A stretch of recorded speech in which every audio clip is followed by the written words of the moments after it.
where the mind is without fear and the head is held high, where knowledge is free.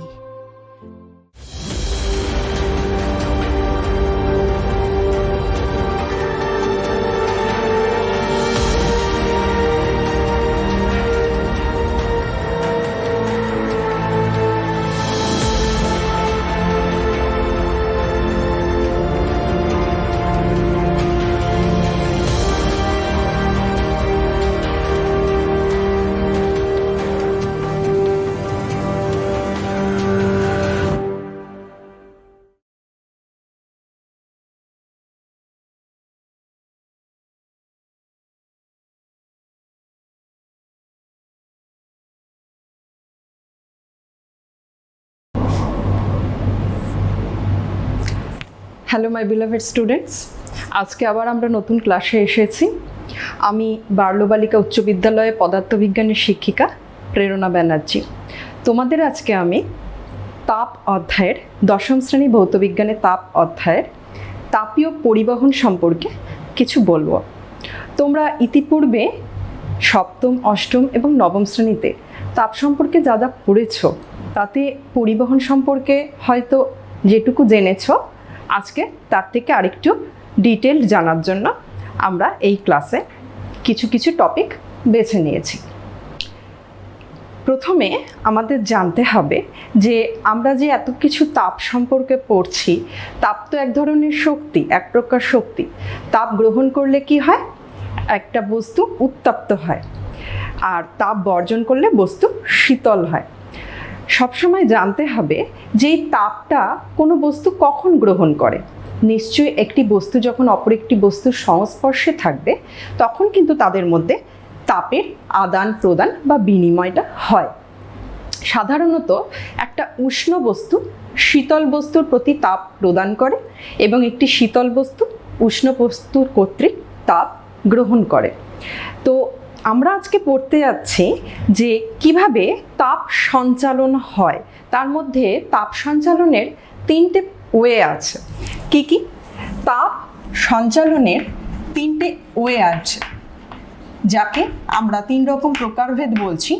এক হচ্ছে বিকিরণ, 2 হচ্ছে পরিবহন, এবং লাস্ট অ্যান্ড থার্ড ইজ পরিচলন। এই 3টি পদ্ধতিতেই সাধারণত তাপ উষ্ণতর বস্তু থেকে শীতলতর বস্তুর প্রতি সঞ্চালিত হয়। তবে আজকের আমাদের আলোচনায় আমরা ফোকাস করব এই পরিবহনের ওপর। থার্মাল কন্ডাকশন বা তাপীয় পরিবহন কি, এই নিয়ে আজকে আমাদের আলোচনা। প্রথমে আমাদের জেনে নিতে হবে যে তাপীয় পরিবহন কাকে বলে। What is actually meant by thermal conduction? এটা এমন একটা প্রসেস যেখানে একটা জড় মাধ্যমের তো প্রয়োজন হয়। জড় মাধ্যম কেন প্রয়োজন হয়? কারণ আমরা জানি যে তাপ তো এক ধরনের ভৌত ধর্ম পদার্থের, তো তাপ কি করে প্রবাহিত হবে? তাহলে নিশ্চয়ই একটা মিডিয়াম প্রয়োজন। সেই মিডিয়ামটা আমাদের আজকের আলোচনায় হচ্ছে সলিড।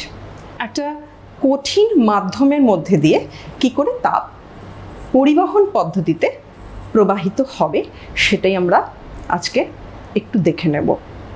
যেটা জানার সেটা হচ্ছে তাপীয় পরিবহন কাকে বলে, সেটা আমাদের একটু জেনে নিতে হবে।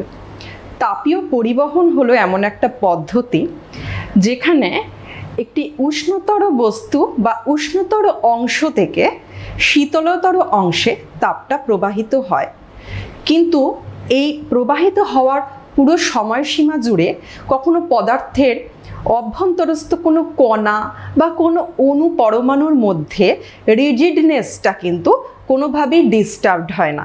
এদের মধ্যে একটা ভাইব্রেশন হয় এবং স্পন্দন হয়, যেটাকে বোঝাতে চাচ্ছি। শুধু স্পন্দন হয়, কিন্তু এদের কণাগুলোর নিজেদের মধ্যে কিন্তু কোনো স্থান পরিবর্তন হয় না। দ্যাট ইজ থার্মাল কন্ডাকশন হলে পরে কোনো পদার্থের মধ্যে কিন্তু শেপের কোনো চেঞ্জেস হয় না। আমরা কি দেখব যে এই তাপীয় পরিবহনের ক্ষেত্রে তাপ হটার বডি থেকে কুলার বডিতে যাবে এবং যাওয়ার সময় অভ্যন্তরস্থ যে অণু পরমাণুগুলো আছে হটার বডির, সেগুলো হঠাৎ ভাইব্রেটেড হতে থাকবে বা স্পন্দিত হতে থাকবে। তারপর এদের মধ্যে একটা চঞ্চলতা সৃষ্টি হবে। এই স্পন্দনের ফলে কি হবে, এদের ঠিক ভেরি অ্যাডজাসেন্ট, একদম পার্শ্ববর্তী যে শীতল অণুটা আছে, তাকে উষ্ণতর অণুটা উত্তপ্ত হবে যখন, নিজের থেকে কিছুটা তাপ বিনিময় করে দেবে। তাহলে পার্শ্ববর্তী শীতল অণুটা কিছু পরিমাণ তাপ গ্রহণ করে উত্তপ্ত হবে, এবং যেই উত্তপ্ত হবে তার মধ্যেও একটা ভাইব্রেশন সৃষ্টি হবে। এবার এই অণুটির নেক্সট কাজ হবে যে আমি আমার থেকে কিছুটা তাপ ঠিক আমার পাশের অণুটিকে দিয়ে দেব। অর্থাৎ প্রথমে উত্তপ্ত অণু কিছুটা তাপ সেকেন্ড অণুকে দিল, সেকেন্ড অণু উত্তপ্ত হয়ে আবার ভাইব্রেশন শুরু করলো। এবার তার লক্ষ্য আমি পাশের জনকেও উত্তপ্ত করব। পাশের জন মানে আবার তার পার্শ্ববর্তী অণু, সে কিছুটা তাপ দেবে এবং পাশের অণুটিও একইভাবে উত্তপ্ত হয়ে ভাইব্রেশন সৃষ্টি করবে। দ্যাট ইজ, আমাদের আলোচনায় একটা বিষয় তো পরিষ্কার যে এই তাপীয় পরিবহনটা একটা চেইন সিস্টেমের মতো, মানে একটা শৃঙ্খলা বজায় রেখে যেন এই পরিবহন পদ্ধতিটা এগিয়ে যাবে। কি হয়, যখন অণুপরমাণুগুলোর মধ্যে স্পন্দন সৃষ্টি হয় না, তখন ওদের মধ্যে না একটা থার্মাল এনার্জি ক্রিয়েটেড হয়, একটা তাপীয় শক্তি এদের মধ্যে এরা অনুভব করে, সেটাকে অণুপরমাণুর গতিশক্তিও বলা যেতে পারে আর কি, যার কারণে এই স্পন্দন হয়। এবং আফটার অল এই বিষয়টা পরিবহনে সহায়ক হয়। কার পরিবহন? তাপের পরিবহন। তো আমরা কি করব, এই তাপীয় পরিবহন সম্পর্কে আমরা প্রচুর গল্প পড়লাম। এবার আমরা না একটু ভাববো যে আমাদের ডেইলি লাইফে আমরা কিভাবে তাপের পরিবহন সংক্রান্ত নানা রকম অনেক ঘটনা নোটিস করি। আমরা হয়তো অতটা মানে স্থূলভাবে ভাবি না, কিন্তু আমাদের কমন সেন্স এটাই বলে যে কোন একটা বস্তু উত্তপ্ত হয় এবং কোন বস্তুটা শীতল, সে ফারাকটুকু কিন্তু আমরা ছোট থেকেই করতে শিখেছি। কিন্তু এর ভিতরের ইন্টারনাল ফিজিক্স থিওরিটা কি, সেটাই আমরা জানব। এবং জানার জন্য আমরা কি করব, এবার কয়েকটা উদাহরণ জেনে নেব। আমরা কয়েকটা স্লাইড দেখি, চলো। দেখো স্টুডেন্টসরা, এখানে আমরা কি দেখাচ্ছি, এতক্ষণ আমরা যে আলোচনাটা করলাম, heat transfer means by which energy moves from hotter body to cooler body. এখানে আমরা মেকানিজমটা দেখলাম, এতক্ষণ যে আলোচনা করলাম কত রকম পদ্ধতিতে তাপটা প্রবাহিত হয় বা বিনিময় হয়।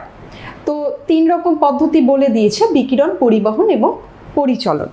এবার একবার দেখো, আমরা দেখে নিই যে আমাদের নেক্সট কি বলছে। দেখো এখানে 3টে পদ্ধতি উল্লেখ করে দিয়েছে।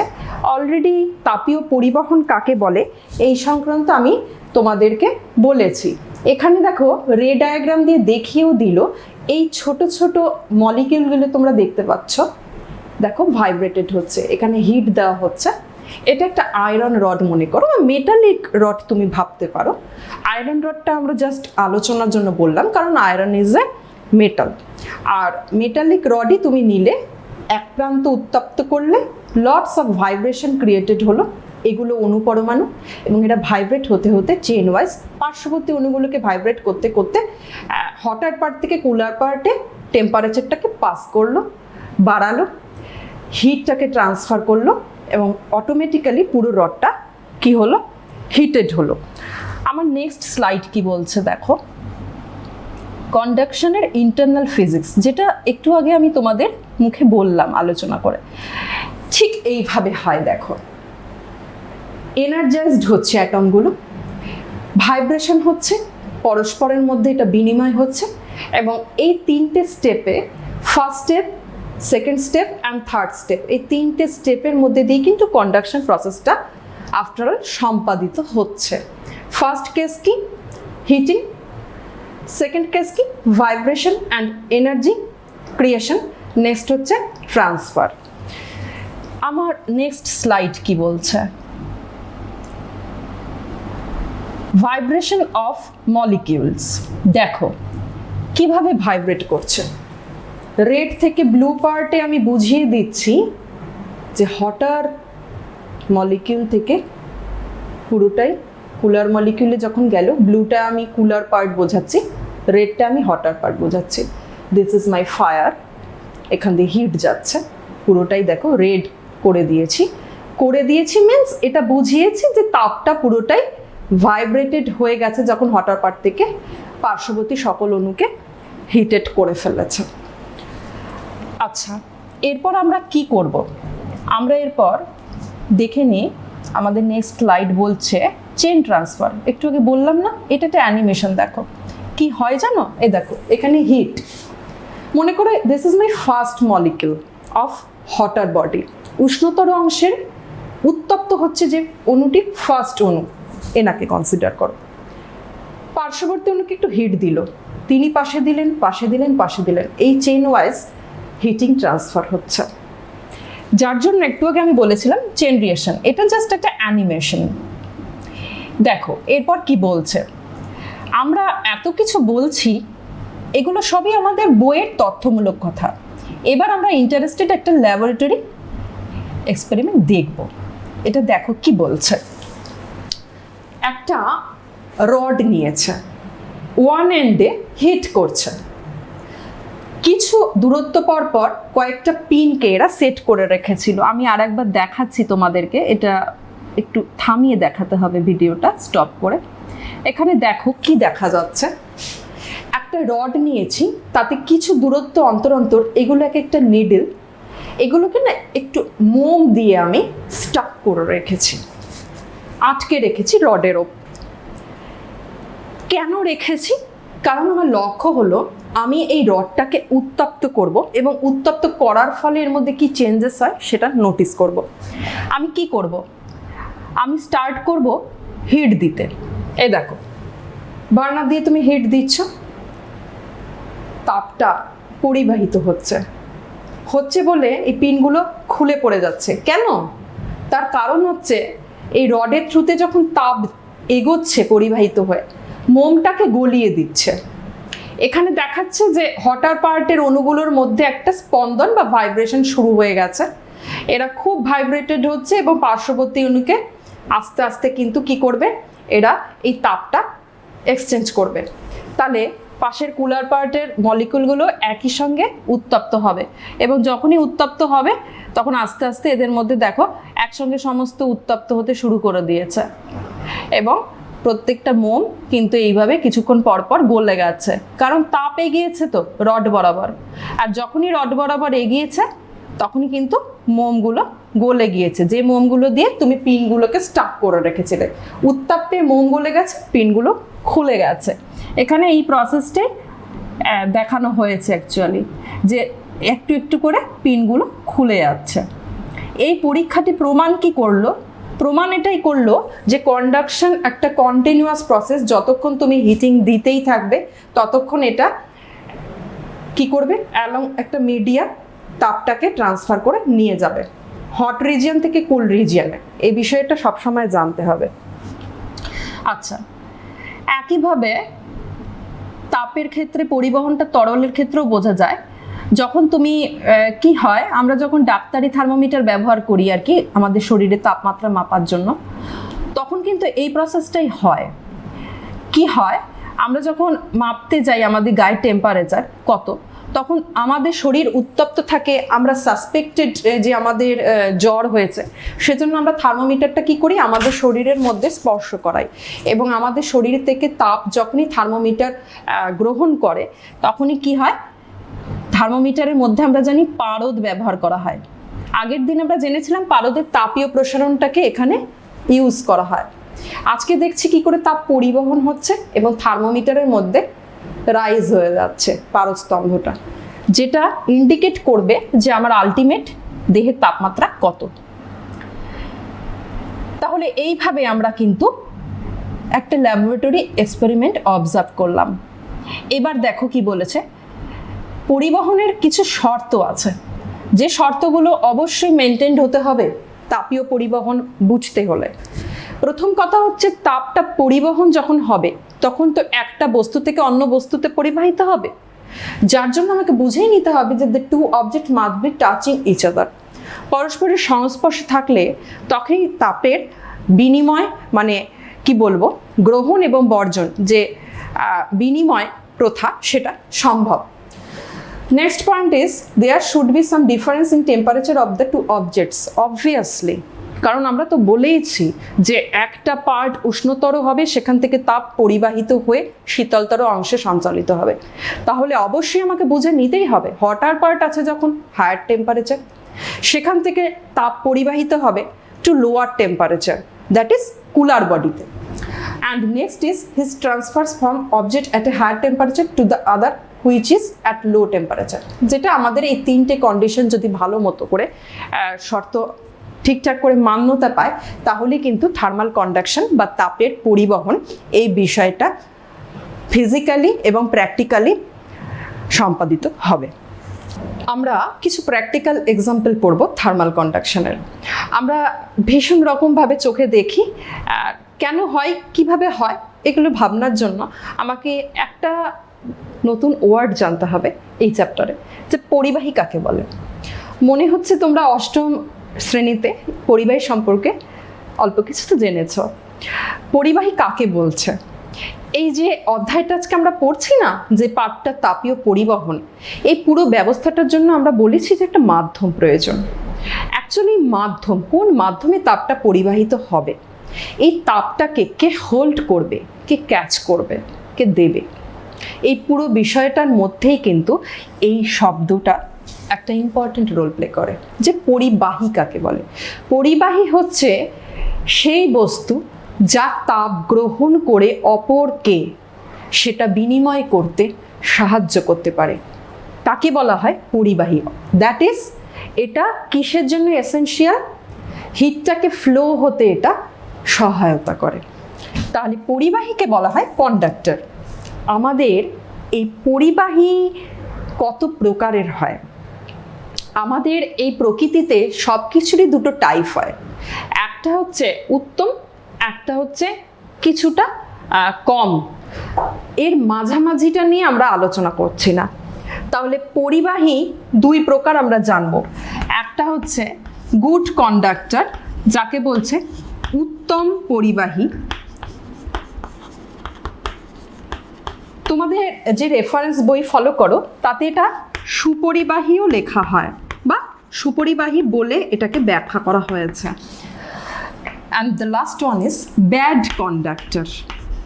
ব্যাড কন্ডাক্টর মানে হচ্ছে অন্তরক বা তাপের কুপরিবাহী, তোমাদের বইয়ে বলা আছে ব্যাড কন্ডাক্টর। এটা পেলাম গুড কন্ডাক্টর। আচ্ছা, আমাকে জানতে হবে কেন গুড, কেন ব্যাড। শব্দেই লুকিয়ে আছে পজিটিভ অ্যান্ড নেগেটিভ ওয়ার্ড। তাহলে আমরা কিছুটা ধারণা করতে পারি কেন গুড কন্ডাক্টর আর কেন ব্যাড কন্ডাক্টর। গুড কন্ডাক্টর কাকে বলে এবং ব্যাড কন্ডাক্টর কাকে বলে, সেটা বোঝার আগে তোমাকে একটু জেনে নিতে হবে যে আমাদের প্রকৃতিতে যত তাপীয় পরিবহনের খুব পরিচিত উদাহরণগুলো আমরা পাই, তার থেকে আমরা পরিবাহী কোনগুলো সেগুলো আগে একটু যদি ইন্ডিকেট করতে পারি, একটু যদি বুঝে নিতে পারি, তাহলে চলো আমরা একটা স্লাইড দেখি। ছবিতে দেখো কি দেখতে পাচ্ছ? একটা পার্ক, আমরা প্রায়ই ঘুরতে যাই, তাই না? এই পার্কে কিন্তু এরকম আয়রন চেয়ার আমরা দেখতে পাই, রোদের মধ্যে রাখা আছে। ধরো তুমি কিন্তু বসার সাহস করতে পারবে না, কারণ জানো তুমি এটা দীর্ঘক্ষণ রোদে রাখার জন্য উত্তপ্ত হয়েছে। তোমার কমন সেন্স এটাই বলে যে এখানে যদি আমরা বসতে যাই তাহলে কিন্তু আমরা গরম অনুভব করব। একটা জিনিস খেয়াল করে দেখো, এই চেয়ারের সব পার্টে কিন্তু আয়রন নয়। এখানে হাতলগুলো আয়রন, হোয়ারাস এটা কিন্তু উডেন বডি। দ্যাট ইজ, তোমার সেন্স কিন্তু খুব এ ব্যাপারে পরিষ্কার যে কোন পার্টটা স্পর্শ করলে তুমি বেশি উত্তাপ অনুভব করবে। তুমি জানো যে এখানে লোহার হাতলে হাত দিলে তুমি ছ্যাঁকা খাবে, হোয়ারাস তুমি এই উডেন পার্টে তোমার বই বা কিছু ব্যাগ তুমি যদিও বা রাখো, যদিও বা তোমার আঙুল এখানে স্পর্শ হয়, তুমি কি একই পরিমাণ গরম অনুভব করবে বা উত্তাপ অনুভব করবে যতটা এই লোহার হাতলে অনুভব করেছো? নিশ্চয়ই নয়। নেক্সট একটা পার্ট দেখো, এগুলো আমাদের পরিচিত উদাহরণ। কি দেখতে পাচ্ছ? দেখো নেক্সট পার্টে আমি চলে যাচ্ছি। দেখো এখানে একটা আয়রন মেশিন দেখতে পাচ্ছি, আমাদের বাড়িতে অ্যাভেলেবেল। জামা কাপড় ইস্ত্রি করার জন্য লন্ড্রিতেও এই আয়রন মেশিনটা থাকে। যখন এটা দিয়ে জামা কাপড় ইস্ত্রি করা হয় তখন তুমি এখানে কখনো স্পর্শ করার সাহসও দেখিও না, কারণ অনেক সময় কি হয়, এগুলো ইলেকট্রিক্যাল হয়। যদিও এখানে আমি দেখাচ্ছি না ইলেকট্রিক ব্যাপারটা এখানে এই মুহূর্তে, এখানে আমি এটাই কনসিডার করছি যে এটা গরম হয়ে আছে এবং এই অবস্থায় আমি এটা আয়রন করছি। তুমি স্পর্শ করলে কি হবে? ভীষণ ছাকা খাবে। কেন? তার কারণ তুমি জানো যে এটাকে গরম করা হয়েছে এবং এটা স্পর্শ করলে তোমার ছ্যাঁকা লাগবে, তোমার হাত ঠান্ডা, এটা গরম। কাজেই তুমি যখন স্পর্শ করবে, পরিবহন পদ্ধতিতে এর কি টেন্ডেন্সি হবে নিজের কিছুটা তাপ তোমার শরীরে দিয়ে দেওয়া। সেটা কার থ্রুতে আসবে? তোমার আঙুলের থ্রুতে, তোমার হাতে পুরো করতলটাই কিন্তু তুমি ছ্যাঁকা খেয়ে যাবে। তাহলে এগুলো সবই হচ্ছে আমাদের তাপীয় পরিবহনের পরিচিত উদাহরণ। এগুলো আমরা জানি, কিন্তু এগুলোর ভিতরের ইন্টারনাল ফিজিক্সটা একটু আগে বর্ণনা তোমাদের করেইছি যে কি কি হয়। এবারে দেখো, এত কিছু তো আমরা বুঝে গেলাম, কি হাত দিলে ছ্যাঁকা লাগবে বা কি হাত দিলে গরম লাগবে। এবার আমরা একটু দেখে নেব, এতক্ষণ আমরা কন্ডাক্টর সম্পর্কে কিছু বললাম, কয়েকটা কন্ডাক্টর দেখি চলো। আমরা তো কন্ডাক্টর গুড অ্যান্ড ব্যাড দুরকম দেখেছি। এখানে দেখো একটা তালিকা দেখাচ্ছি, কোনগুলোকে গুড কন্ডাক্টর বলছে, কোনগুলোকে পুয়ার কন্ডাক্টর বলছে। প্রথমে জেনে নিই চলো গুড কন্ডাক্টর কাকে বলছে। এই তালিকাটায় আমরা আবার ফিরবো, তার আগে আমরা অন্য তালিকাতেই যাচ্ছি। প্রথমে আমরা জেনে নিই গুড কন্ডাক্টর কাকে বলছে। গুড কন্ডাক্টর হচ্ছে যে সকল পরিবাহী তাপের পরিবহনে সহায়তা করে, অর্থাৎ যে সকল পরিবাহীর মধ্যে দিয়ে তাপ সহজেই পরিবাহিত হতে পারে। ছবিটা কি দেখছো? দেখো ভালো করে। একজন মানুষ একটা আয়রন রড নিয়ে এটাকে উত্তপ্ত করছে একটা ক্যান্ডেলে। একটু পরে কি করলো দেখো, ধরে রেখেছে ঠিকই, কিন্তু হিটটা দেখো ট্রান্সফার্ড হয়ে এগিয়ে আসছে। যেই আঙুলের কাছে গরম ছ্যাঁকা লাগলো, লোকটি কি হলো? হাত থেকে এটা ফেলে দিল। তার কারণ গরম করার জন্য ওয়ান এন্ড থেকে উত্তপ্ত অবস্থায় অণুগুলো ভাইব্রেটেড হয়ে এই কুলার পার্টে মানুষটির আঙুলের কাছে এসে পার্শ্ববর্তী অণুগুলোকে উত্তপ্ত করে দিয়েছিল। ফলে তিনি আর ধরে রাখতে পারেননি, এটা গরম লেগেছে, উনি ছ্যাঁকা লেগেছে, ছেড়ে দিয়েছেন। ঠিক এইভাবে দেখো, a good conductor of heat allows heat to transfer. দেখো এটা আমি গুড কন্ডাক্টর কি তাহলে তোমরা বুঝতেই পারলে। এখানে গুড কন্ডাক্টরের কিছু উদাহরণ দেখাই। গুড কন্ডাক্টরের সংজ্ঞা আমরা জেনে গেছি। গুড কন্ডাক্টর বলছে যেগুলো তাপের সুপরিবাহী। এখানে কয়েকটা উদাহরণ দেখাচ্ছি। দেখো এখানে একটা সিলভার বডি দেখাচ্ছি, এটা গোল্ড বডি, এটা প্রত্যেকেই এটা তামার তার। বাড়িতে ইলেকট্রিশিয়ানরা যে কোনো কাজ করলেই তামার তার ব্যবহার করেন। নেক্সট দেখো কি বলছে, অ্যালুমিনিয়ামের অনেক ইউটেন্সিল আমাদের বাড়িতে অলওয়েজ অ্যাভেলেবেল। এই সোনা, রূপো, তামা, অ্যালুমিনিয়াম এগুলো সবই কিন্তু ধাতুরই উদাহরণ দেখাচ্ছি, তাই না? এ দেখো এখানে কি দেখাচ্ছি, আমাদের বাড়িতে পুজোর জন্য পঞ্চপ্রদীপ ব্যবহার করা হয় পিতলের। দেখো আমরা কিন্তু এগুলো যখন স্পর্শ করি, এগুলো হিট খুব সহজে কন্ডাক্ট করতে পারে, তাপের সুপরিবাহী হয় এগুলো। এখানে দেখো কি দেখাচ্ছে, rail track made of iron.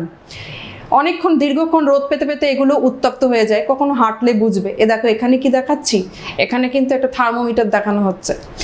একটু আগে আলোচনা করেছি না, দেখো তোমার শরীরের তাপমাত্রা কি করে পারদের দেখো মধ্যে দিয়ে তাপটা পরিবাহিত হচ্ছে এবং চটচট করে তোমার টেম্পারেচারটা কিন্তু রাইজ করে যাচ্ছে।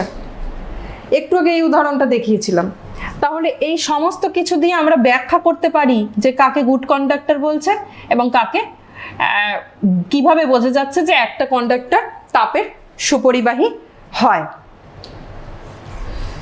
এবার দেখো আমরা জানবো পুয়ার কন্ডাক্টর কাকে বলছে। একটু আগে তালিকায় দেখেছি না পুয়ার কন্ডাক্টর, তাহলে এবার আমরা জেনে নেব পুয়ার কন্ডাক্টর কাকে বলছে। পুয়ার কন্ডাক্টর হচ্ছে যেটা তাপ পরিবহনে বাধা সৃষ্টি করবে, সহজে তাপটা পরিবাহিত হতেই দেবে না। যে সকল কন্ডাক্টর তাকে বলা হয় তাপের কুপরিবাহী বা অন্তরক বা পুয়ার কন্ডাক্টর। এরা যে তাপ পরিবহন করবে না তা কিন্তু নয়, এদের তাপ পরিবহন ক্ষমতা বা তাপ পরিবহন করার প্রবণতা থাকে না, অতটা কম হয়, লো হয়, লিটল। দেখো পুয়ার কন্ডাক্টরের আমি তোমাদের এখানে একটা ছবি দেখাই। এখানে কি দেখতে পাচ্ছ দেখো তো, একটা কাঠকে গরম করছো। কাঠটা পুড়তে অনেকটা সময় নেয়, কিন্তু এটা আমরা দেখেছি যে খড়িতে যখন আমরা বাড়িতে রান্না করি উনুনে, তোমাদের বাড়িতে কখনো জানলে দেখবে এটা খড়িটা কিন্তু জ্বলতে অনেকটাই সময় লাগে, এবং যত সময় লাগে আর কি তুমি অপর প্রান্তে হাত দিলে গরম বোধ ততটা করবে না। এই পুয়ার কন্ডাক্টরের ক্ষেত্রে কি হয়, এখানেও তো পরিবাহী মাত্রেই তো মলিকিউল থাকবে, এদের মধ্যে না ভাইব্রেশনটা অতটা প্রকট নয় যে পাশের জনকে যে ভাইব্রেটেড করে হঠাৎ করে দেবে, সে টেন্ডেন্সিটা এদের কম। এখানে কিছু উদাহরণ দেখতে পাচ্ছি। গুড কন্ডাক্টর জানলে জেনে নেবে গুড কন্ডাক্টরের ঠিক বিপরীত ধর্মী হচ্ছে আমার পুয়ার কন্ডাক্টর।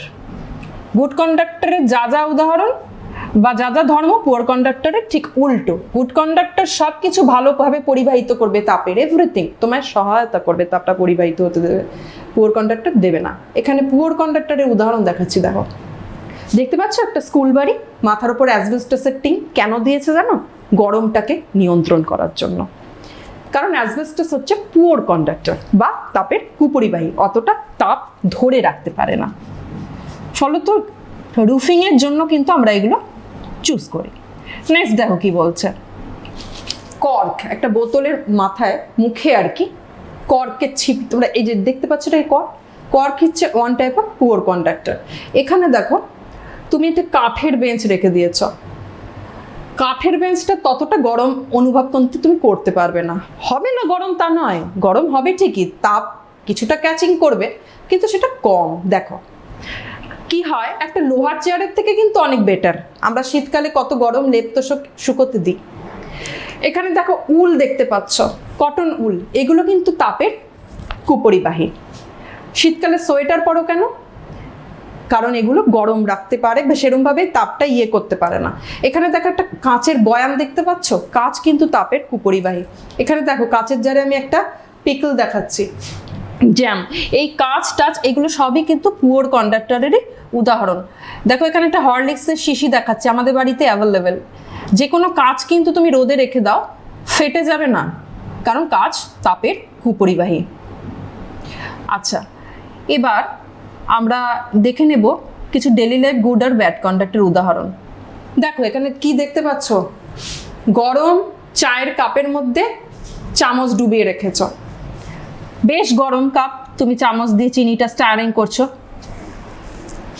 চামচের যে পোর্শনটা, ওভাল পোর্শনটা গরম চায়ে ডুবে আছে, সেখান থেকে হিট কিন্তু ট্রান্সফার্ড হয়ে এখানে চামচের এই এন্ডে চলে আসবে। যখন তুমি স্পর্শ করতে যাবে তখন কিন্তু খুব গরম বোধ তুমি করবে, কারণ চামচ হচ্ছে যে মেটাল দিয়ে মেড, সে মেটাল হচ্ছে তাপে সুপরিবাহী। আর একটা দেখো উদাহরণ, কি দেখতে পাচ্ছ, দেখো তুমি ওভেনের মধ্যে একটা প্রেসার কুকার বসিয়ে দিয়েছ, জল ফুটছে, তাহলে এই মেটালিক বডিটা কিন্তু গুড কন্ডাক্টর। এখানে যদি তোমার কোনো কারণে তুমি আঙুল ডুবাতে যাও একদম পুড়ে যাবে, কিন্তু তুমি যদি হাতলের মধ্যে যেটা জড়ানো রয়েছে সেটা কিন্তু তাপের কুপরিবাহী, তাই এটা যদি তুমি স্পর্শ করো তুমি গরম অনুভব করবে না। ওয়ারাস এটা গায়ে যদি তুমি টাচ করো তুমি কিন্তু গরম অনুভব করবে। তাহলে দুটোর পার্থক্য বুঝতে পারছো, কোনটা উত্তম পরিবাহী আর কোনটা অন্তর। এই ইউটেন্সিলটা হচ্ছে উত্তম পরিবাহী, এই হাতলে যে জড়ানো রয়েছে র্যাকেটের মতো, এটা কিন্তু হচ্ছে তোমার কুপরিবাহী। এবার আমরা কিছু কিছু জেনে নেব আর কি হিট ক্যাপাসিটি সম্পর্কে। আমরা একটু ব্ল্যাকবোর্ডে ওয়ার্ক করব। আমরা নেক্সট পড়ব তাপ পরিবাহিতা সম্পর্কে। তাপ পরিবহন সম্পর্কে, পরিবাহী সম্পর্কে আমরা যা যা জানা মোটামুটি জেনে নিয়েছি। এবার আমরা পড়তে যাচ্ছি তাপ পরিবাহিতাঙ্ক কাকে বলে। ভীষণ ইম্পর্টেন্ট পার্ট আজকে আমাদের ইউনিটের, তাপ পরিবাহিতাঙ্ক।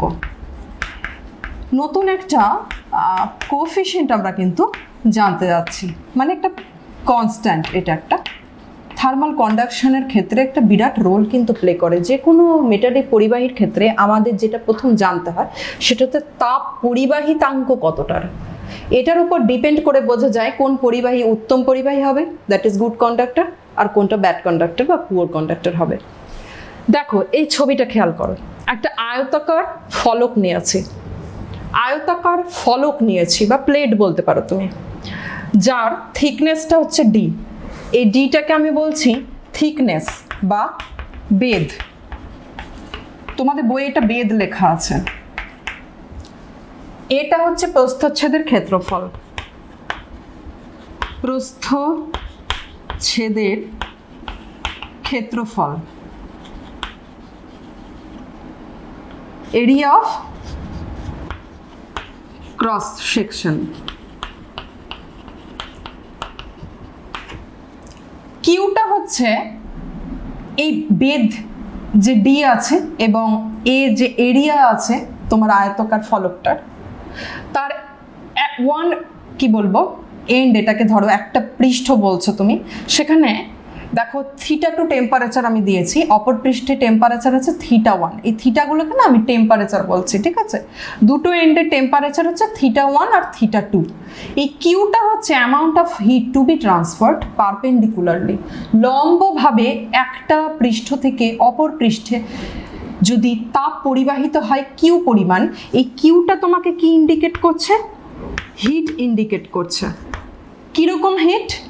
হিটের অ্যামাউন্ট ইন্ডিকেট করছে, তাপের পরিমাণ যেটা লম্বভাবে একটা পৃষ্ঠ থেকে অপর পৃষ্ঠের দিকে পরিবাহিত হয়েছে।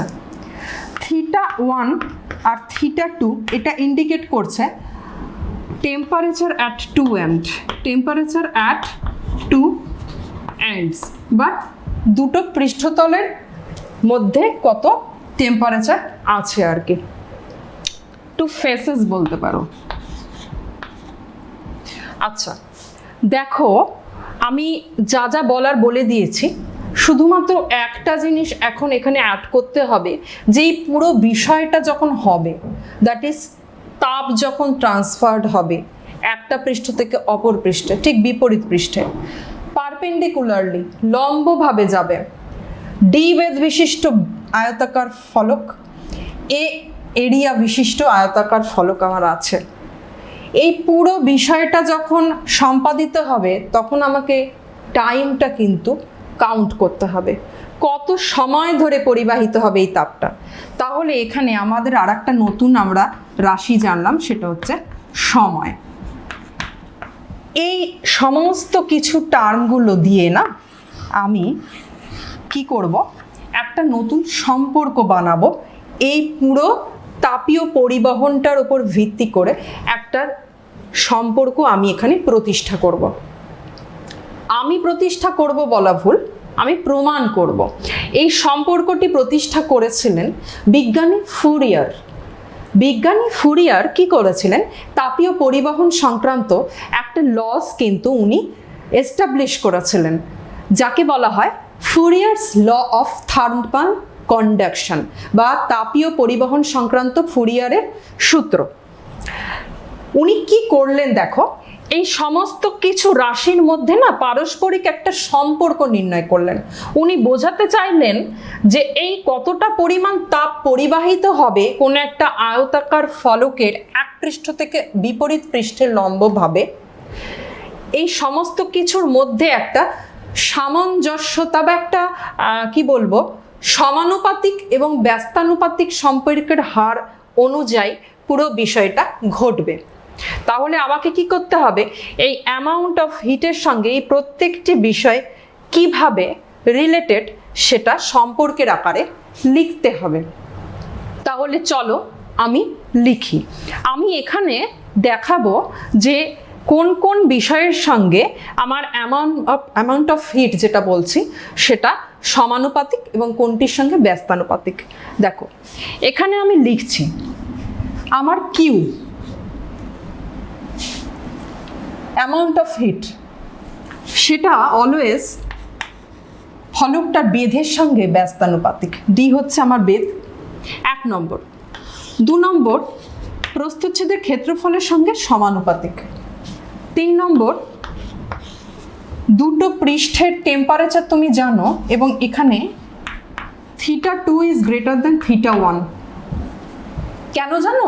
কারণ এখানে দেখো অ্যারো মার্ক দিয়ে আমি হিট ট্রান্সফারের ডিরেকশন দেখাচ্ছি। তোমরা জানো উষ্ণতর বডি থেকে শীতলতর বডি, মানে বডিটা তো একটাই, এখানে উষ্ণতর পৃষ্ঠ থেকে শীতলতর পৃষ্ঠের তাপ কিন্তু কিছুটা যাচ্ছে, তাহলে θ2 মানে এই পৃষ্ঠে যে টেম্পারেচার সেটা obviously will be greater than θ1 surely. তাহলে এ দুটোর মধ্যে, দুটো পৃষ্ঠের মধ্যে উষ্ণতার পার্থক্য কত? উষ্ণতার পার্থক্যের সঙ্গে এটা হচ্ছে সমানুপাতিক হারে অ্যামাউন্ট অফ হিট ট্রান্সফার্ড হবে। তার উষ্ণতার পার্থক্য যত বেশি হবে তত বেশি পরিমাণ তাপ যাবে, ফলকের বেধ যত কম হবে তত বেশি পরিমাণ তাপ যাবে, কারণ ব্যস্তানুপাতিক। ফলকের এরিয়া অফ ক্রস সেকশন যত বেশি হবে তত বেশি পরিমাণ তাপ যাবে, কারণ সমানুপাতিক। এবার amount of hit will be proportional to T. T is my time পুরো বিষয়টা ঘটার জন্য। এই সমস্ত কিছু সম্পর্কটাকে যদি আমি এবার কম্বাইন করতে যাই, দ্যাট ইজ সমন্বয়িত করে দেবো, একবারে লিখবো, তাহলে আমি কি লিখতে পারি? দেখো তোমরা এই বিষয়গুলো জেনে গেছো কোনটা কি ইন্ডিকেট করছে। তাহলে আমি একটু মুছে দিচ্ছি এখানটাতে, আমি একটু এখানে মুছে দিচ্ছি, মুছে দিয়ে আমি এখানে লিখছি যে এদেরকে যদি তুমি সমন্বয়িত করো তাহলে তুমি কি পাবে। আচ্ছা, তুমি এখানে কিন্তু জেনে গেছো এই θ2 মাইনাস θ1টা হচ্ছে আমার উষ্ণতার পার্থক্য। এখানে আমি লিখে দিচ্ছি এটা হচ্ছে চেঞ্জ ইন টেম্পারেচার। আমার নেক্সট মোটো হচ্ছে এটা সমন্বয়িত করব, তাহলে লিখি প্রত্যেকটির একসঙ্গে জুড়ে দিয়ে আমি এই প্রপোর্শনালিটি রিলেশনটা পাবো। দেখো এ θ2 মাইনাস θ1 T/D। দেখো 1/D সঙ্গে ব্যস্তানুপাতিক ছিল, ডিটা নিচে, এর সঙ্গে সমানুপাতিক ছিল, এটা উপরে। θ2 minus θ1 that is change in temperature, তার সঙ্গে সমানুপাতিক ছিল, এটা উপরে। টি মিজ মাই টাইম সমানুপাতিক ছিল, এটা উপরে। এবার আমার কাজ হবে কি, এই সমানুপাতিক চিহ্নটাকে আমি উঠিয়ে দেবো। সেটা করার জন্য আমাকে কি করতে হবে, সমান দিয়ে লিখতে হলে এখানে একটা নতুন প্রপোর্শনালিটি কনস্ট্যান্ট না মাল্টিপ্লাই করতে হবে। কার সাথে? এই টার্মটার সাথে। লিখে দাও এটা যা ছিল।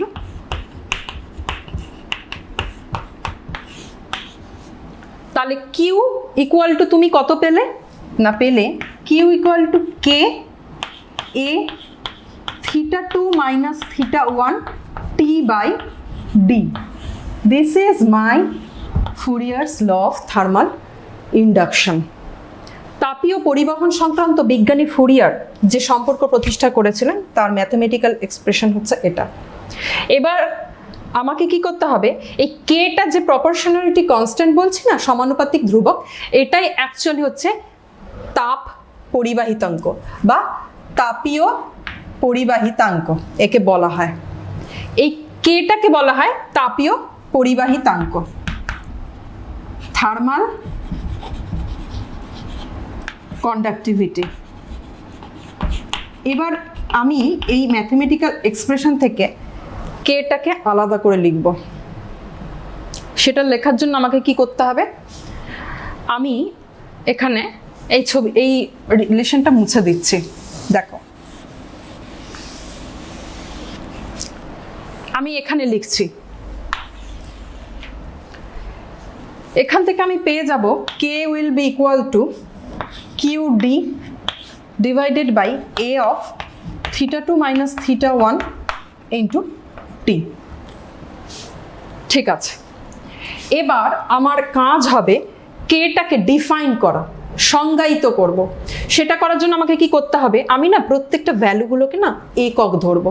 দ্যাট ইজ ডিটাকে মনে করব 1, এটাকে মনে করব 1, মানে এই যে আয়তাকার ফলক এর বেধটাকে ধরবো একক, এরিয়া অফ ক্রস সেকশনটাকে ধরবো একক, টেম্পারেচার ডিফারেন্স এটাকেও ধরবো আমরা 1 ডিগ্রি বা একক, টিটাকে ধরবো 1 সেকেন্ড।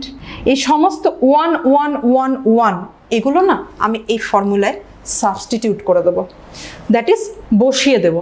তাহলে আমি কি পাবো বলো তো, তাহলে আমি কি পাবো, এই সমস্ত কিছু যদি 1 বসিয়ে দিই তাহলে কিন্তু আমি যেটা পাবো, দেখো আমি এখানে কন্টিনিউশন করছি, তাহলে আমি কি পাবো, তাহলে আমি পাবো K will be equal to Q into 1 into 1 into 1 into 1, that is K will be equal to Q. কতটা পরিমাণ তাপ প্রবাহিত হবে সমস্ত কিছু একক কনসিডার করলে, একক পরিমাণ কনসিডার করলে সেটাই আমরা পেয়ে গেলাম তাপের পরিবাহিতাঙ্ক। তাহলে এটাকে আমরা ফিজিক্যালি ডিফাইন করতে চাই, আমাকে কি করতে হবে? আমি এটাকে এবার সংজ্ঞায়িত করতে যাচ্ছি। তাহলে দেখো এই সূত্র থেকে তুমি এখানে তাকিয়ে কিন্তু সংজ্ঞাটা বুঝতে পারবে। একক বেধ বিশিষ্ট এবং একক প্রস্থচ্ছেদের ক্ষেত্রফল বিশিষ্ট কোনো আয়তাকার ফলকের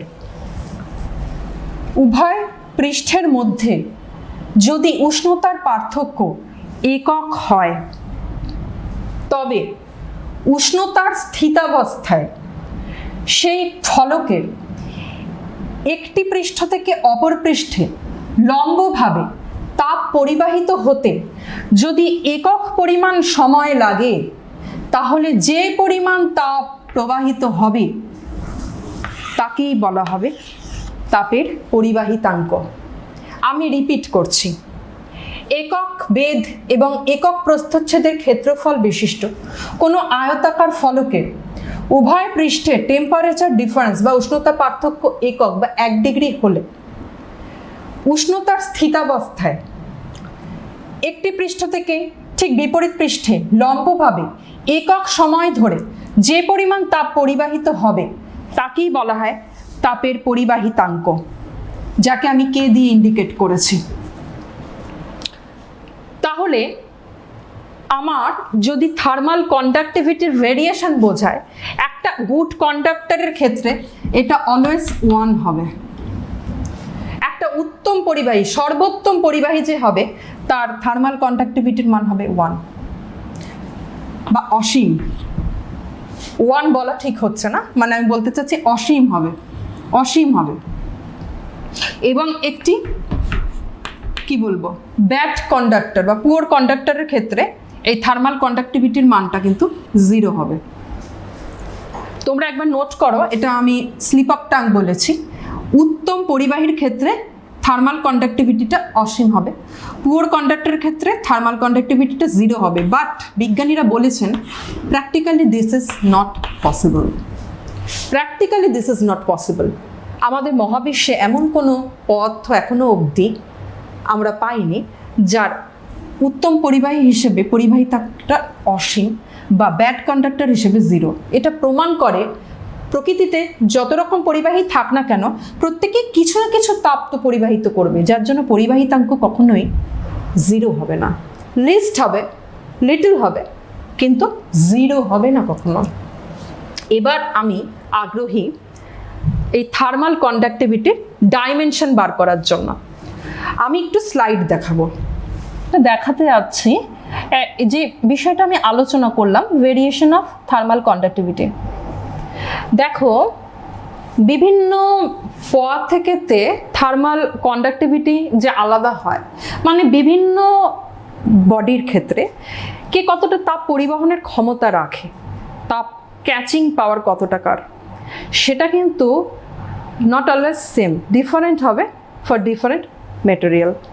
এখানে আমি একটা উদাহরণ দেখাচ্ছি। দেখো যে একটা বিকারের মধ্যে কিছুটা জলপূর্ণ করে তলা দিয়ে এবার হিটিং করা হবে, এবং জল যখন ফুটতে শুরু করবে তখন এর মধ্যে না আমি একটা মেটালিক স্পুন আর একটা উডেন স্পুন রেখে দিলাম, একটা কাঠের চামচ আর একটা স্টিলের চামচ। হিটিং আমি করছি, গরম হচ্ছে। দেখো কি দেখাচ্ছে, জল যখন ফুটবে তখন তুমি জানো তাপীয় পরিবহনের তোমার বৈশিষ্ট্যই এই যে পুরো বডিটাকে কিন্তু গরম করবে। জল ফুটছে, কিছুটা সময় আমি অপেক্ষা করছি, এবার হিটিং কিন্তু কন্ডাক্টেন্ট হচ্ছে। এবার তুমি বুনসেন বার্নারটা কি করছো, কন্ট্রোল করছো, হিটিংটা কন্ট্রোল করছো। দেখো উনি কি করতে চাচ্ছেন দেখেছো, যখনই উনি মেটালিক চামচ ধরতে গেলেন উনি ছ্যাঁকা খেলেন, কিন্তু উডেন স্পুনটা ধরলে কিন্তু উনি ছ্যাঁকা খেলেন না। আর একবার দেখো বিষয়টা, তাহলে বুঝতে পারবে। যখনই উনি মেটালিক স্পুনটা ধরতে গেলেন দেখো উনি কিন্তু ছ্যাঁকা খেয়ে গেলেন, কারণ মেটালিক স্পুন হচ্ছে আদর্শ পরিবাহী বা উত্তম পরিবাহী। দেখো ছ্যাঁকা খেলেন এবং উনি আঙুলটা সরিয়ে নিলেন, কিন্তু উডেন স্পুনটা ধরতে কোনো ট্রাবল হলো না, কারণ এটি তাপের কুপরিবাহী। তাহলে এই বিষয়টা কিন্তু আমার প্রমাণ করে, আমার চোখের সামনেই আমি এখনই প্রমাণ করতে পারি এটা, যে আমাদের পরিচিত সকল পদার্থের মধ্যেই তাপীয় পরিবাহী তাঙ্কটা কখনো সমান নয়, মেটেরিয়াল বেসিসে এটা আলাদা হয়ে যায়। অর্থাৎ এটা তাহলে উপাদানের ওপর কিন্তু ডিপেন্ড করে, কোন পদার্থের তুমি মাপতে চাচ্ছ তার উপাদানের ওপর কিন্তু এই তাপীয় পরিবাহী তাঙ্কটা ডিপেন্ড করে, এটা তুমি বলতে পারো। দেখো আমার নেক্সট স্লাইড কি বলছে, তোমাদের একটু আগে যে বিষয়টা আমি করেছিলাম, যে তোমাদের আমি একটা না ছবি দেখিয়েছিলাম যেখানে একটা তালিকা ছিল যে গুড কন্ডাক্টর আর ব্যাড কন্ডাক্টরের মধ্যে কত ধরনের উদাহরণ এখানে আমি দেখিয়েছিলাম, এবং পরে বলেছিলাম তোমাদের এটা পরে দেখিয়ে দেবো। তোমরা একটু দেখে নাও, একটু আগে আলোচনা করে দিয়েছি, এখানে আমি তালিকাভুক্ত করে রেখেছিলাম গুড কন্ডাক্টর আর ব্যাড কন্ডাক্টর কাকে বলে। এগুলো জানলে তোমরা কখনো কোনো কিছু গরম স্পর্শ করার আগে সতর্ক হতে পারবে। এবার দেখো my next slide is of variation of heat conducting capacity হয়ে গেছে এটা ফুরিয়ারস ল অফ থার্মাল কন্ডাকশন। একটু আগে তোমাদের ব্ল্যাকবোর্ড ওয়ার্ক করে এটাই বুঝিয়েছিলাম, দেখো এখানে এই বিষয়গুলোই করা আছে। পরীক্ষার সময় এই ছবিটা কিন্তু তোমরা এঁকে দেবে, যদি তোমাদের প্রশ্নপত্রে এই প্রশ্নটা দেয়। তোমাদের কিন্তু এই পুরো সম্পর্ক যেটা বিজ্ঞানী ফুরিয়ার প্রতিষ্ঠা করেছেন থার্মাল কন্ডাকশন সংক্রান্ত, এটা যদি তোমাদের এস্টাবলিশ করার জন্য বলে ডিরাইভ করতে, এই ছবিটা কিন্তু অবশ্যই দিয়ে দেবে তোমরা, কারণ এই ছবিটা থাকলে কি হয় তোমাদের নিজেদেরও সম্পর্কটা প্রতিষ্ঠা করতে সুবিধে হবে। দেখো এবার আমি কি দেখাচ্ছি, variation of K. Thermal conductivity বললাম না মেটেরিয়াল বেসিসে আলাদা, দেখো এখানে একটা চার্ট দেখাচ্ছি। দেখো যেগুলোতে থার্মাল কন্ডাক্টিভিটিগুলো কম তাদের আমরা বলি পুয়ার কন্ডাক্টর। একটু আগে এক্সাম্পল দেখিয়েছি, উড, ওয়াটার, বডি ফ্যাট, সিরোফোম, এগুলো কিন্তু তাপের কুপরিবাহী। এদের তাই জন্য কি হয় থার্মাল কন্ডাক্টিভিটিটা অনেকটাই কম। দেখো এখানে ছবিটা দেখলে ভালো বুঝতে পারবে। ভাইরাস পাশের ছবিটা দেখো, এগুলো থেকে রেসপেক্টিভলি কিন্তু মানগুলো বেশি থার্মাল কন্ডাক্টিভিটির, কারণ এই যে সিলভারের ক্ষেত্রে দেখো কতটা বেশি, ডায়মন্ডের ক্ষেত্রে আরও বেশি, আয়রন, অ্যালুমিনিয়াম এদের ক্ষেত্রে কিন্তু এই মানটা অনেকটাই বেশি, কারণ এরা তাপের উত্তম পরিবাহী, গুড কন্ডাক্টর। যত বেশি থার্মাল কন্ডাক্টিভিটি হবে বুঝেই নিতে হবে পরিবাহীটা গুড কন্ডাক্টর। একটু আগে তোমাদের বলেছিলাম এই বিষয়টা জেনে নিও যে আদর্শ পরিবাহীর ক্ষেত্রে কে কত হয় এবং একটি আদর্শ অপরিবাহীর ক্ষেত্রে কে এর মান কত হয়। অপরিবাহীর ক্ষেত্রে 0 আর আদর্শ পরিবাহীর ক্ষেত্রে এটা ইনফিনিটি, কিন্তু প্র্যাকটিক্যালি ইম্পসিবল।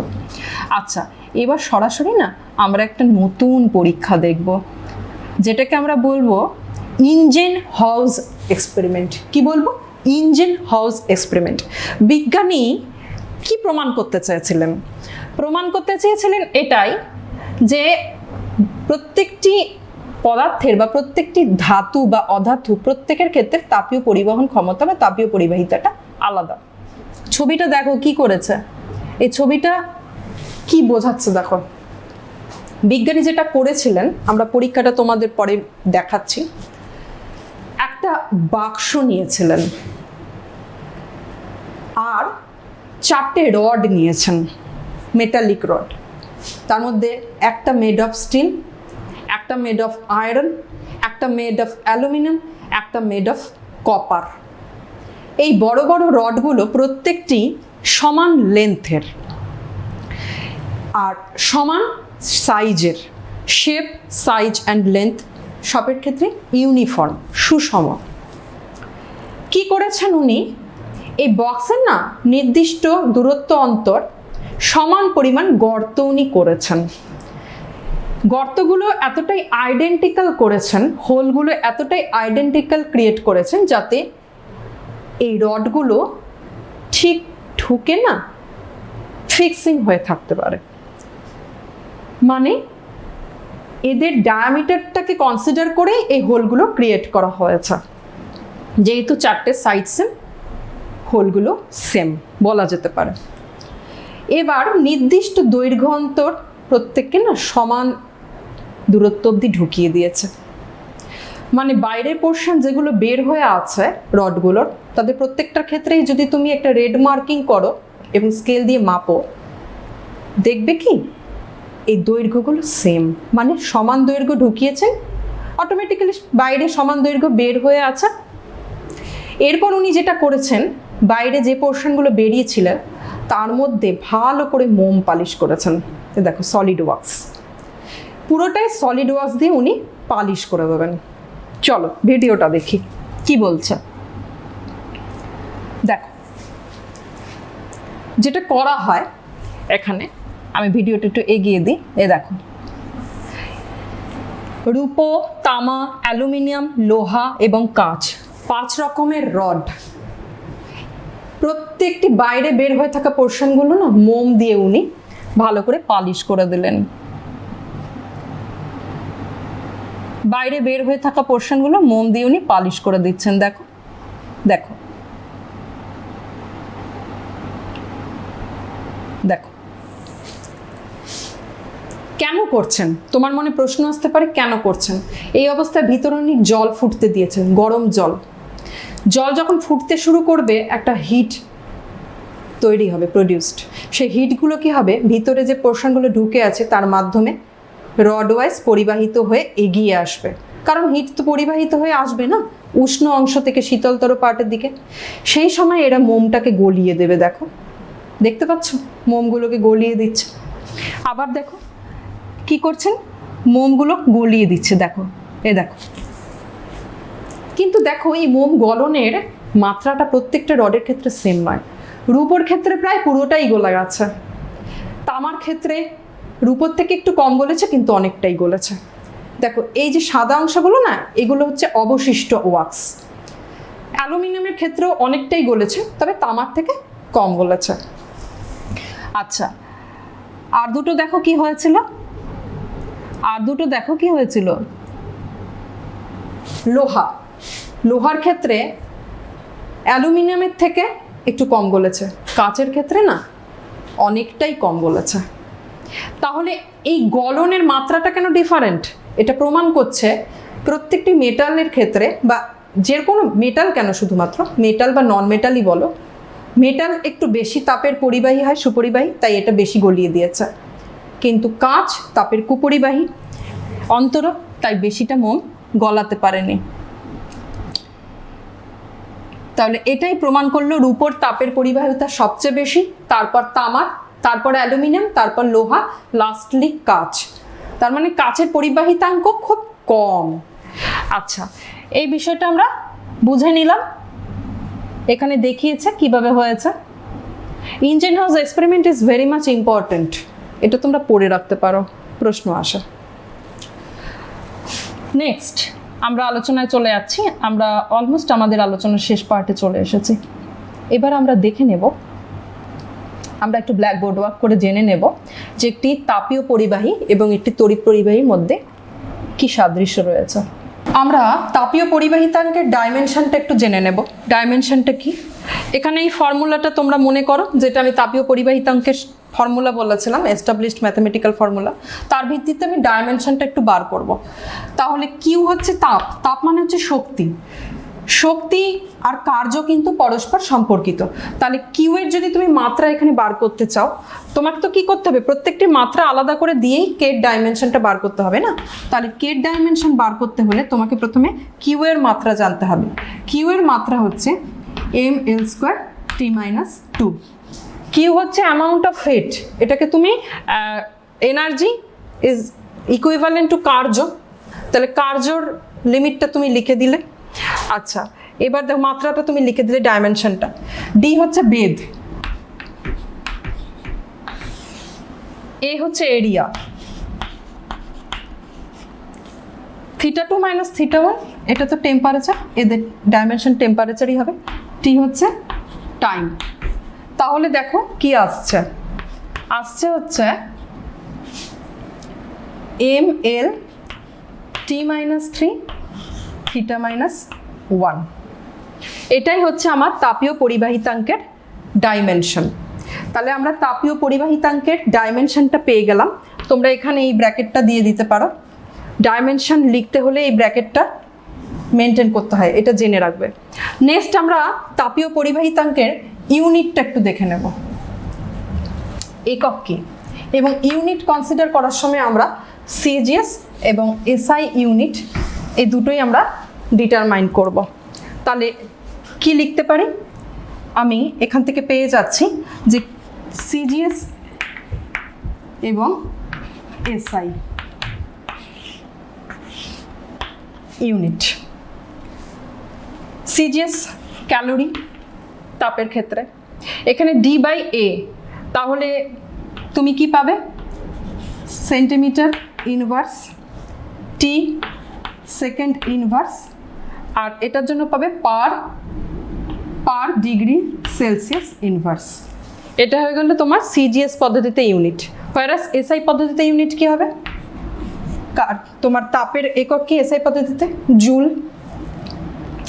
মিটার ইনভার্স, কারণ ডি/এ মান হচ্ছে নিচে একটা তুমি মিটার পেলে আর কি এসআই ইউনিট। আচ্ছা, এখানে তুমি কেলভিন ইনভার্স করে দিও টেম্পারেচারের জন্য, আর সেকেন্ড ইনভার্স যেরকম আছে তুমি পেয়ে গেলে। নেক্সট আমাদের লাস্ট যে পোর্শনে আমরা চলে এসেছি সেটা হচ্ছে এই তাপীয় পরিবাহিতাঙ্কের সঙ্গে আমি না তাপীয় রোধের একটা সম্পর্ক নির্ণয় করতে চাই। তাপীয় পরিবাহিতাঙ্কের সঙ্গে তাপীয় রোধ কেন আসছে? রোধ তো আমাদের ইলেকট্রিসিটির কনসেপ্ট, তার কারণেই এখানে একটা তাপীয় পরিবাহীর সঙ্গে আমি একটা তড়িৎ পরিবাহীর মধ্যে না একটা সমন্বয় দেখাবো।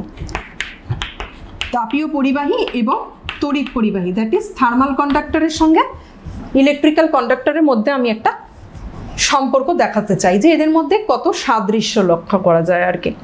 তাহলে তোমাকে যেটা করতে হবে, তুমি সরাসরি এই ফর্মুলাটায় এসো এবং এখান থেকে তুমি না Q/T এর মান বার করো। Q/T হচ্ছে আমার কতটা তাপ প্রবাহিত হবে সেই প্রবাহ মাত্রার হার, এটাকে বলা হয় প্রবাহ মাত্রার হার বা rate. Q/T will be equal to K A θ2 minus θ1 divided by D। তুমি এটাকে এভাবে সাজিয়ে লেখো, উপরে θ2 minus θ1 that is my temperature difference, এটা রাখো, আর নিচে রাখো 1/K ইন্টু D/A। এবার এই সম্পর্কটা থেকে তুমি সরাসরি একটা ইলেকট্রিক্যাল কন্ডাক্টর বা তড়িৎ পরিবাহীকে কল্পনা করো।